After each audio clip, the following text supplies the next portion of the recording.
Revelation chapter 20 is a significant chapter in the Bible, detailing key eschatological events related to the end times. It describes the binding of Satan, the millennial reign of Christ, the final judgment, and the ultimate fate of humanity and creation.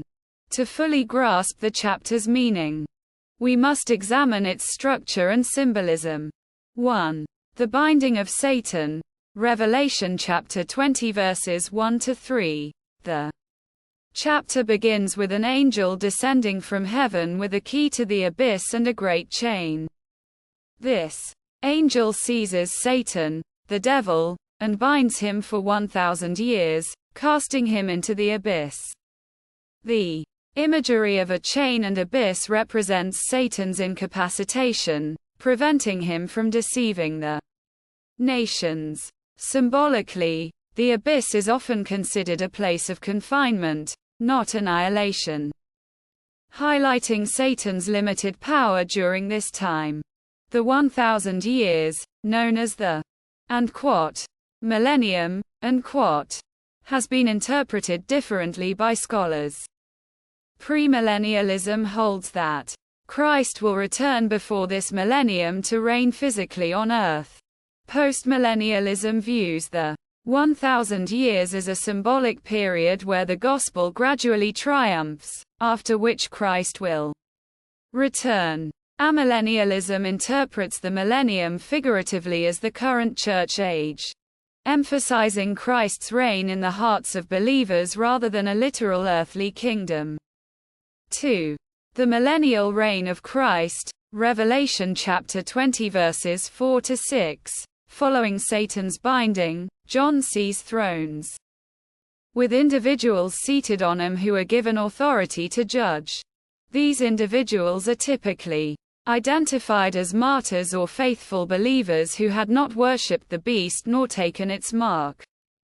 They are resurrected in what is called the first resurrection, reigning with Christ for the 1,000 years. This passage emphasizes the blessedness of those who participate in the first resurrection, for the second death has no power over them.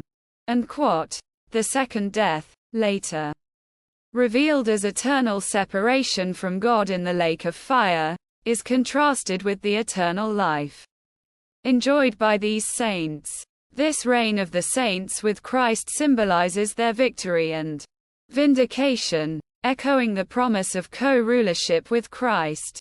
3. Satan's final rebellion and defeat. Revelation chapter 20 verses 7 to 10. At the end of the millennium, Satan is released from his prison and immediately resumes his role as the deceiver.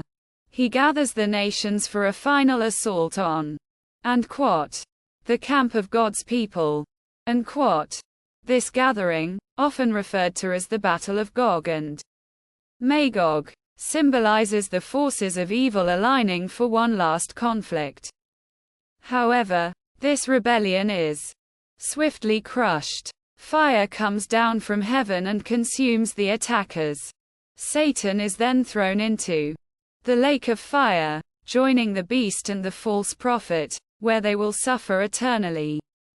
This passage signifies the ultimate defeat of evil and the final resolution of the cosmic battle between good and evil. 4. The Great White Throne Judgment. Revelation chapter 20 verses 11 to 15. The final scene shifts to the Great White Throne, where the dead are judged.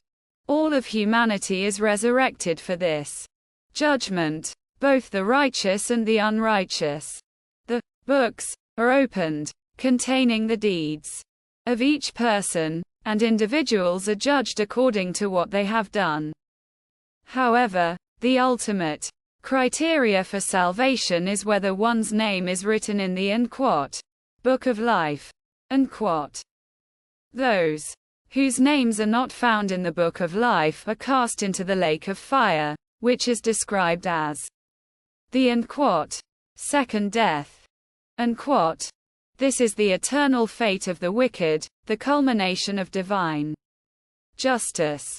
The lake of fire represents eternal separation from God, the final and irreversible consequence of rejecting Him. Conclusion. Revelation 20 provides a vision of God's ultimate victory over evil, a period of peace, the millennium, and the final judgment of all humanity.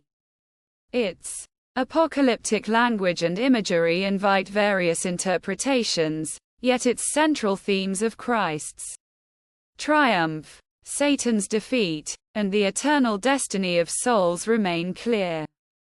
For believers, this chapter offers hope in the promise of Christ's reign and the eradication of all evil. For the world, it serves as a sober reminder of the inevitability of divine justice.